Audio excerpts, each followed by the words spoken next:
صفت ہے رسول اللہ صلی اللہ علیہ وسلم، اور یہی صفت پاک ہے پیغمبر خدا اور سارے انبیاء کی، جس کی وجہ سے دعائیں قبول ہوتی ہیں انبیاء کی علیہم الصلاۃ والسلام۔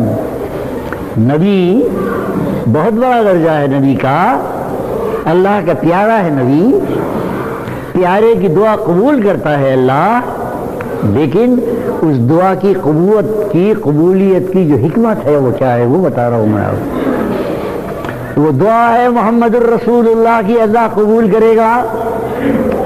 وہ دعا ہے اس محمد کی اور اس رسول کی جو دعا کرنے والے کی مصیبت کو اپنے اندر ڈال کر دعا کرتا ہے۔ بھاری ہے تو فقیر آیا ہے لاؤ، تو وہ جو لاؤ کہہ رہا ہے وہ لاؤ میرے نبی پر پڑ گیا ہے، وہ سائل نہیں ہے، نبی میرا سائل بن گیا۔ جو آ رہا ہے رو کر یا رسول اللہ یہ دعا کر دیجیے، یا رسول اللہ یہ دعا کر دیجیے، اب وہ تو یا رسول اللہ نے سنا ہے اس مصیبت زدہ اور دکھی کے دکھ کو، وہ انہوں نے اس دکھ کو اس کا دکھ سمجھ کے دعا نہیں کی، اپنا دکھ سمجھ کے دعا کی۔ یہ ہے راز۔ نبی کی دعا قبول کیوں ہوتی ہے اس کا راز سمجھ لو۔ مولانا صاحب کی دعا اس لیے قبول نہیں ہوتی کہ یہ مولانا ہیں اور یہ حضرت پیر ہیں اور یہ حضرت فلاں ہیں۔ دعا وہ قبول ہوتی ہے پیر کی ہو یا مولوی کی ہو یا وائس کی ہو کہ جس دکھی کے لیے وہ دعا کر رہا ہے وہ دکھ اس کا اپنا دکھ بن جائے، تب دعا قبول نہیں ہوتی۔ کہاں ہیں وہ دعائیں، کہاں ہیں وہ دعائیں؟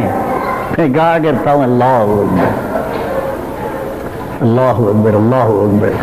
ان صوفیاء کبار جو سچے صوفیاء تھے ان کی عظمت کا پہلو انہوں نے مسلم معاشرے کو سنبھال رکھا تھا۔ سمجھ لیجیے آپ، مسلم معاشرہ تقسیم تھا شاہی دور میں شروع سے۔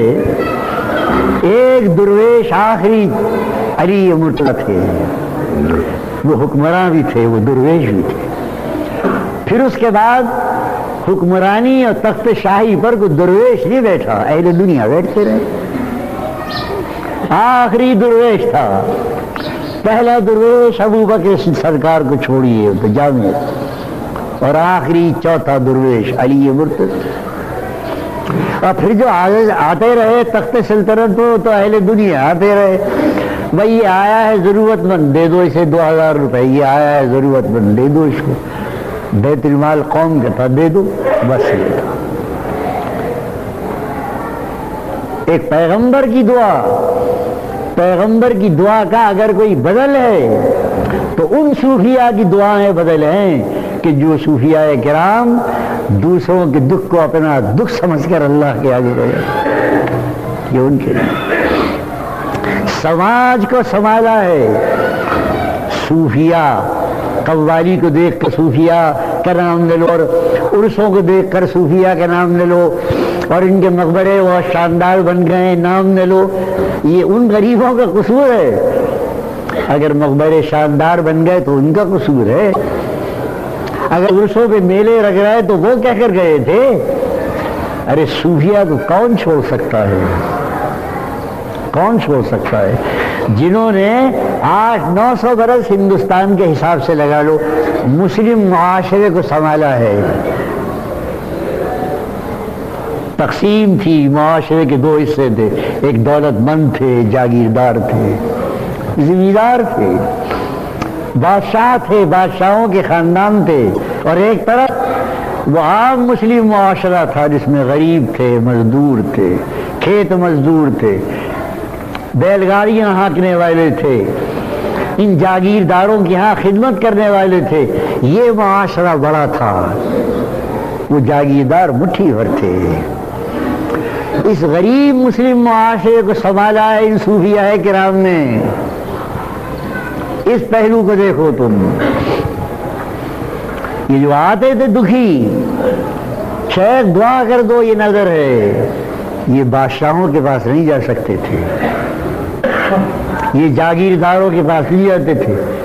یہ جاگیرداروں ہمارے یہاں مسل مشہور ہے نہیں. آج کا حال کیا ہے؟ رو کے سنو اور ہنس کے اڑا دو. یہ ہے آج کی فطرت. یہاں رو کے سنتے ہیں، ہنس کے اڑاتے ہیں. کیوں کسی کے آگے اوقات خراب کرتے اپنے دکھ بیان کرنے کی؟ کیوں پڑوسی سے کہتے ہو رات کو بھوکا سویا ہوں، وہ رو کے سنے گا اور ہنس کے باہر جا کے کہہ دے گا. یہ آج کا حال ہمیشہ کا حال ہے. جو اہل دنیا تھے ہمیشہ ان کے یہی حال رہا کہ مصیبت زدہ کی رو کے سن لو اور پھر تالیاں بجا کر اس کی کمزوری سے فائدہ اٹھاؤ. بھئی رات کو فاقے سے رہا ہے، 2 درہم اور کم دو لگا لو کھیت پہ. رات کو بھوکا تھا، اس کو درہم کی ضرورت ہے. اس طرح سے گزرا ہے یہ دور. سمجھ لیں آپ، وہ غریب مفلوق الحال، وہ مزدور، اگر اس کو کسی نے چھاتی سے لگا کر سنبھالا ہے تو وہ صوفیاء کرام تھے. اسی کا نام تصوف ہے. دوسرے کے درد کو اپنا درد بنا کر اللہ کے آگے جھک جاؤ. اللہ کے آگے تو بھی جھک رہا ہے، میں بھی جھک رہا ہوں اپنے لیے. چلو مان لو بہت مخلص ہوں نماز پڑھنے والے، تم بھی اور میں بھی اور حاجی اور قاری اور حافظ صاحب، لیکن اپنے لیے. اس فرق کو سمجھ لو. وہ اللہ کے آگے اگر جھکتے تھے خلوص سے تو غیروں کے لیے. اگر اللہ کی بارگاہ میں ان کا سر جاتا تھا تو سر تو ان کا تھا، لیکن ضرورت غریب کی تھی، روتے اس کے لیے تھے. یہ ہے تصوف. اگر کہیں باقی ہے تو دکھا دو، چراغ لے کر دیکھو دکھا. اگر ہے، نہیں ہے تو نہیں. اللہ اللہ ہے. لیکن دعا، میں دعا کی بات کہہ رہا ہوں، دعا وہ نہیں ہے تو گھنٹوں مانگتے رہو.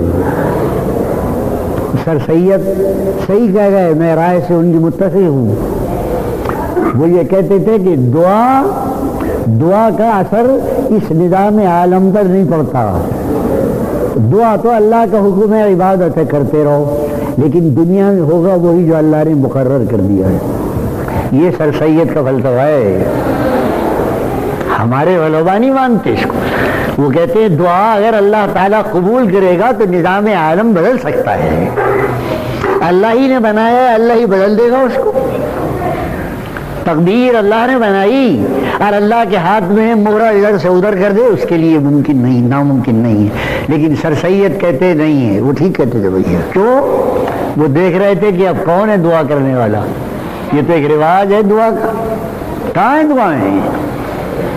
جس کو دعا کہہ کر مانگ رہا ہے گھنٹہ 2 گھنٹے چیخ کے چلا کے لیٹ کے یا بیٹھ کے، یہ تو ایک رواج ہے، نقل ہے دعا کی. دعا وہ تھی کہ جب دعا مانگنے والا بیٹھ گیا تو جس دکھیا کے لیے وہ دعا کر رہا ہے وہ اس پہ سوار ہے. وہ دکھیا اس پہ سوار ہے، اس لیے وہ دکھ پیش کر رہا ہے کہ الہی یہ دکھایا ہے، یہ ہے الہی آیا ہے، یہ نذرانہ لایا تھا، یہ عقیدت سے لایا تھا کہ میری دعا قبول کرے گا تو. اے رب العالمین قبول کر لے، میری بات رہ جائے گی، اس کی عقیدت رہ جائے گی. وہ جو مرغ بسمل کی طرح تڑپتا تھا اللہ کی بارگاہ. میں تڑپتا ہوں اپنے نفس کے لیے. بہرحال یہ اس مجلس کا اور ایک حصہ ہے. ابھی میں انشاءاللہ آئندہ عرض کروں گا آپ سے. آج تو یہ بتا دیا کہ دکھ اور سکھ جب تک اوپر طاری نہیں کرو گے دعا قبول نہیں ہوگی. اللہ اللہ. ساری رات مانگو، سارے دن مانگو، لیٹ جاؤ، کھڑے ہو جاؤ، حال بناؤ دعا کو. خالی قال والی دعا قبول نہیں ہوتی. کہاں ہے؟ کہیں چلے گئے کیا؟ گھر گئے میں تو مجھ سے کہہ کر نہیں گئے. چلو چلو ہٹاؤ.